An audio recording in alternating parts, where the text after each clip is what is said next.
There is a small island hanging off the map of Greece, way out east in the Dodecanese. Castellorizo. Castellorizo. Castellorizo. Well, best get the name right because this little speck has been a major contributor to the Australian story for a long time. Our people were displaced. They were unwilling migrants.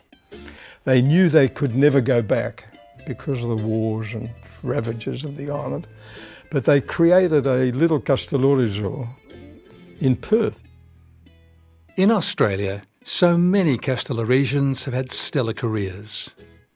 In politics, commerce, law, science, and then there's Byron Arthur Koukoulas. I was always interested in science. I liked physics and chemistry and scientific things. That was my attraction. But when I settled down to decide what I was going to do when I was 17, I thought maybe I should do medicine, which is what my mother wanted me to do.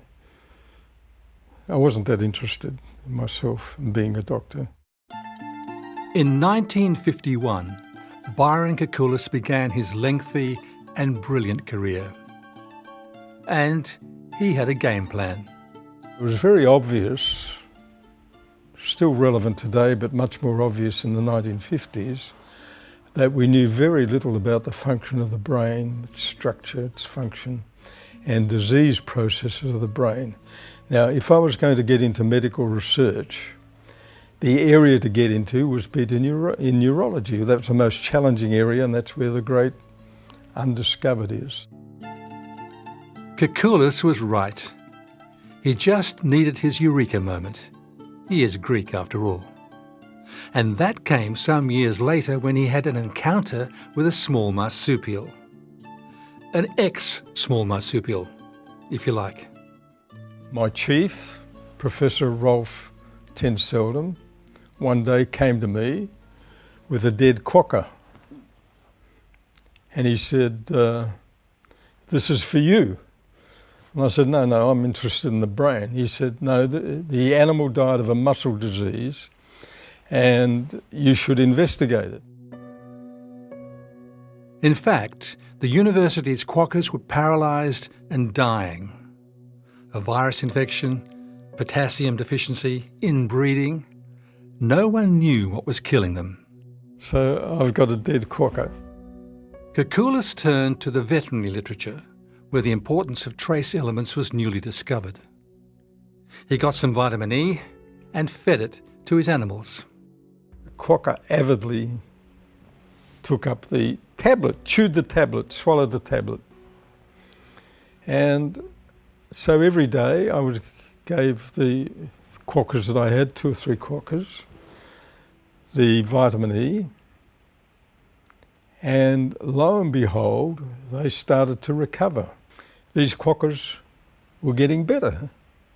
Slowly and slowly, their lower limbs started to move more, they got stronger, they were able to sit up. In 3 weeks, they were jumping around. Now, looking at the muscle biopsies under the microscope, the muscle regenerated. And this was utterly unheard of, unknown. Muscle can't regenerate. Here it is, regenerating, recovering. Koukoulas' work with quokkas laid the groundwork for something bigger. A potential cure for that brutal illness affecting young boys, muscular dystrophy. Everyone said it was impossible. But after 50 years, we were due another eureka moment. And that happened when Byron Koukoulas, neuropathologist, came together with DNA expert Steve Wilton. So he manipulated the DNA, corrected the defect from the potential of the quokka, showing that the muscle was potentially curable, principle of pathology, fixed the defect, the disease, the body recovers by itself. It's gone full circle. Finally, this West Australian treatment for boys with Duchenne muscular dystrophy was approved by the FDA in America.